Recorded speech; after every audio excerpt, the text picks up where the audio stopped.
Eu sou Marcão, eu sou professor de História e nesse vídeo aqui a gente vai falar um pouquinho sobre a Primeira Guerra Mundial. Só lembrando que vai ser um vídeo curto, então a gente vai procurar falar as principais coisas, mas a gente vai evitar entrar em muitos detalhes, já que quando a gente fala da Primeira Guerra Mundial, a gente está falando de um conflito que durou aí seus 4 anos, de 1914 até 1918. Então, a gente vai tentar falar um pouquinho sobre as principais coisas que levaram à Primeira Guerra Mundial.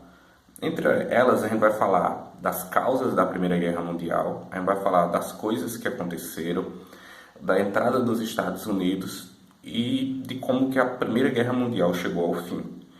Só que, quando a gente fala de Primeira Guerra Mundial, para a gente entender o porquê que isso aconteceu, para a gente entender o que é que levou a esse conflito, a gente tem que entender que a Europa, no começo do século XX, ou seja, no começo dos anos 1900, a Europa estava passando por uma série de conflitos que ninguém percebia. Se você chegasse na Europa naquela época e você perguntasse a um cidadão comum e dissesse a ele o seguinte: olha, de 0 a 10, qual a chance que você acha de acontecer uma guerra? Qualquer cidadão comum, os repórteres, os jornalistas, em sua grande maioria, eles diriam que de 0 a 10 a chance de acontecer uma guerra na Europa era 0, ou até abaixo de 0. Porque tinha-se uma ilusão que o século XX seria o século da prosperidade, que a ciência resolveria as questões do mundo. Então, tinham-se, por exemplo, acabado de criar o automóvel, o avião, várias descobertas na ciência, vários transatlânticos, aqueles navios que atravessam os oceanos, por exemplo, o Oceano Atlântico, levando e trazendo passageiros, fazendo viagens de cruzeiro e tal. E tudo isso dava nas pessoas a ilusão que a gente está num mundo perfeito, num mundo onde as guerras do passado vão ser esquecidas. Portanto, ninguém acreditava que uma guerra, ainda mais uma guerra mundial, uma coisa que nunca tinha acontecido, pudesse vir a acontecer naquele período, no começo do século XX, no começo dos anos 1900. Só que, apesar de ninguém acreditar que isso pudesse acontecer, a grande verdade, pessoal, é o seguinte: a Europa estava pronta para uma guerra. Os governos sabiam disso, a população é que não sabia. Quando a gente vê essa questão dos governos que já estavam se preparando para a guerra, a gente vai ter que chegar nos motivos que levaram à Primeira Guerra Mundial. E entre eles a gente pode citar o seguinte: qual que eu acredito que é o principal motivo que levou à Primeira Guerra Mundial? Foi a corrida dos impérios por cada vez mais territórios. Lá no século XIX, no final do século XIX, tinha ocorrido uma divisão ali da África e da Ásia para com as nações europeias. Eu quero que vocês entendam o seguinte: na Europa tinham alguns impérios como a França, a Inglaterra, a Rússia, e esses impérios conquistaram territórios e países na África e na Ásia para si. E com esses territórios eles queriam basicamente 3 coisas. Eles queriam matéria-prima barata, ou seja, materiais que pudessem ser usados para produzir outras coisas de forma bem barata. E a gente sabe que esses países como África, Ásia, até países como o Brasil, a gente tem muita matéria-prima, muito minério, vários produtos que a gente retira da terra e que são transformados na indústria para produzir armas, para produzir veículos e por aí vai. Então, esses impérios europeus, eles queriam na África e na Ásia, primeiro, matéria-prima barata. Segundo, eles queriam um mercado consumidor, ou seja, pessoas que pudessem comprar os produtos das fábricas que estavam originadas nesses impérios europeus, como França, como Inglaterra, como Rússia. Então eles queriam matéria-prima barata, eles queriam mercado consumidor, ou seja, pessoas para comprar, e eles queriam também mão de obra barata, ou seja, pessoas para trabalhar ganhando um salário baixo. Na prática, o ciclo se fechava. Eles conseguiam produtos base, ou seja, matéria-prima para produzir nesses países. Eles colocavam fábricas e colocavam pessoas para trabalhar ganhando pouco, e depois eles vendiam esses produtos à população desses mesmos países. Então eles ganhavam nas 3 fases da produção: na matéria-prima, na mão de obra e no mercado consumidor. Então, se alguém chegar para você e dizer assim, olha, o que é que esses países europeus queriam tanto na África e na Ásia? Por que, por exemplo, a França tem várias colônias na África? Por que a Inglaterra tinha colônias na África, na Ásia? Eles queriam essas três coisas: mão de obra, matéria-prima barata, mão de obra barata e mercado consumidor. O que acontece, pessoal, é que no começo do século XX, toda a África e toda a Ásia já tinha sido dividida entre esses impérios. Então não tinha mais como você conquistar outros territórios, a não ser que você tomasse do outro império que já influenciava, mandava naquilo ali. E a gente tem que lembrar também que em 1870 é que a Alemanha e a Itália se unificam, se tornando países. Portanto, como eles se unificaram tarde, eles acabaram ficando de fora desse processo de divisão da África e da Ásia. Então, a Alemanha e a Itália estavam fervorosas, doidas para conseguir territórios, coisas que eles tinham ficado de fora dessa divisão. Só que, por outro lado, não tinha mais o que dividir. Para pegar alguma coisa ali, você teria que tomar de alguém. Então, esse é que eu acredito que foi o principal motivo que levou à Primeira Guerra Mundial. A fome voraz por territórios, por colônias na África e na Ásia para conseguir essas três coisas que eu falei anteriormente.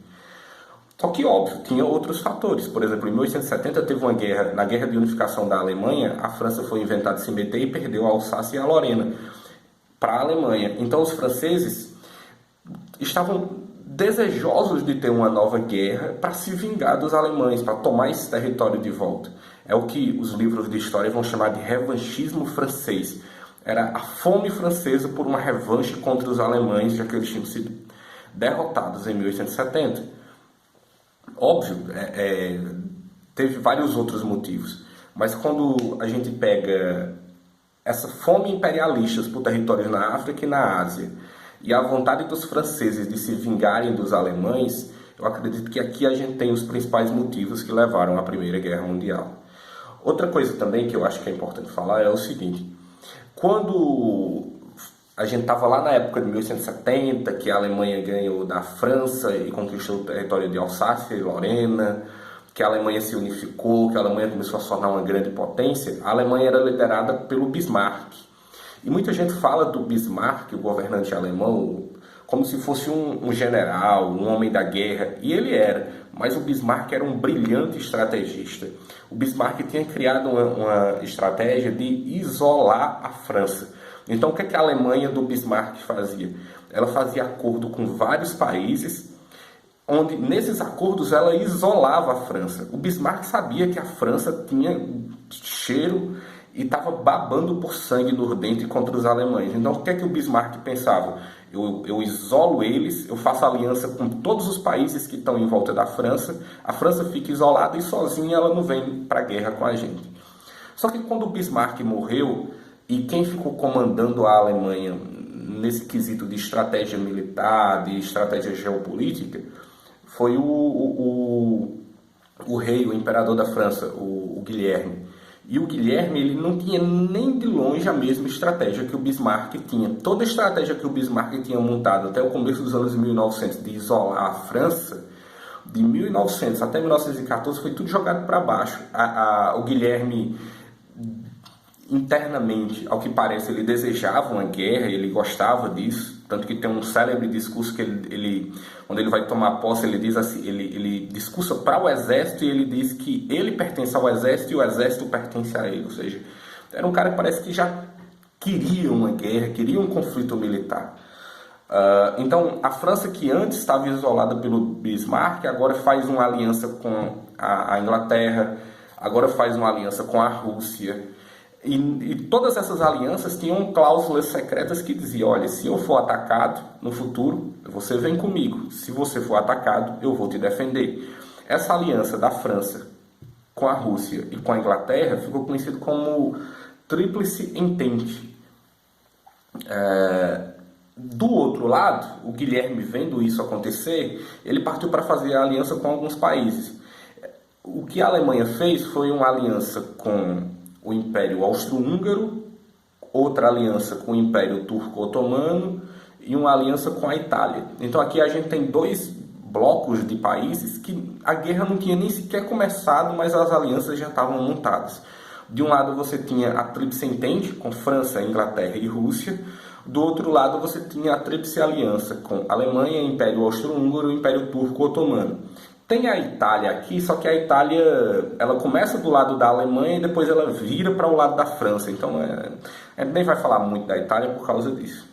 Mas eu quero que vocês fiquem bem claro na mente de vocês isso. Haviam dois blocos de países aqui separados, a Tríplice Entente e a Tríplice Aliança. A Tríplice Entente liderada pela França, Inglaterra e Rússia, e a Tríplice Aliança basicamente montada e liderada pela Alemanha para não ficar isolada. Perceba como as coisas mudaram. Na época do Bismarck, era a França que estava isolada e a Alemanha tinha relações com todo mundo. Como o Bismarck já não estava no comando, a Alemanha que estava ficando isolada e teve que correr para fazer aliança com a Áustria-Hungria, com o Império Turco-Otomano, para ela não ficar isolada enquanto a França estava muito bem posicionada numa aliança com a Inglaterra, numa aliança com a Rússia. Então, em 1914, apesar da população achar que o mundo estava perfeito, não estava acontecendo nada de ruim, a real mesmo é que estava todo mundo preparado para uma guerra. E de parte do governo alemão, eles queriam uma guerra, inclusive. O grande problema era esse. O que faltava aí era o estalar dos dedos. O que faltava aí era algo que acontecesse para servir de motivo para começar a guerra. Eu costumo fazer uma analogia dizendo o seguinte: nesse começo dessa Primeira Guerra Mundial aí, todos esses países, França, Alemanha, Inglaterra, Rússia, o que estava acontecendo era igual duas pessoas que não se gostam e que elas morrem de vontade de brigar uma com a outra e fica só esperando um motivo, uma ofensazinha, uma coisa mínima que for para a pessoa não deixar passar e partir para a briga. Esses países estavam nessa situação. Em 1914, ocorreu o que a gente chama de a Crise de Julho. O príncipe do Império Austro-Húngaro, Francisco Ferdinando, foi a Sarajevo, na Bósnia-Herzegovina, e lá ele foi assassinado por um grupo terrorista da Sérvia. Um homem chamado Gravilo Príncipe sacou um revólver, atirou e matou o Francisco Ferdinando e a princesa Sofia.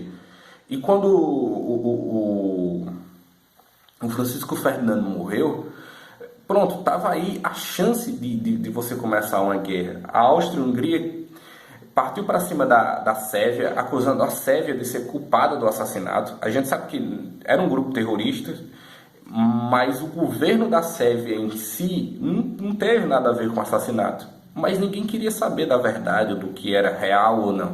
O pessoal queria um motivo para começar a guerra. Em julho de 1914, a Áustria-Hungria declarou guerra à Sérvia, a Rússia entrou no conflito para defender a Sérvia, a Alemanha declarou guerra à Rússia, a França e a Inglaterra declararam guerra à Alemanha e estava começando o que depois ficou conhecido como Primeira Guerra Mundial. A Grande Guerra, como era chamada na época, ou seja, a Primeira Guerra Mundial, que começou em 1914,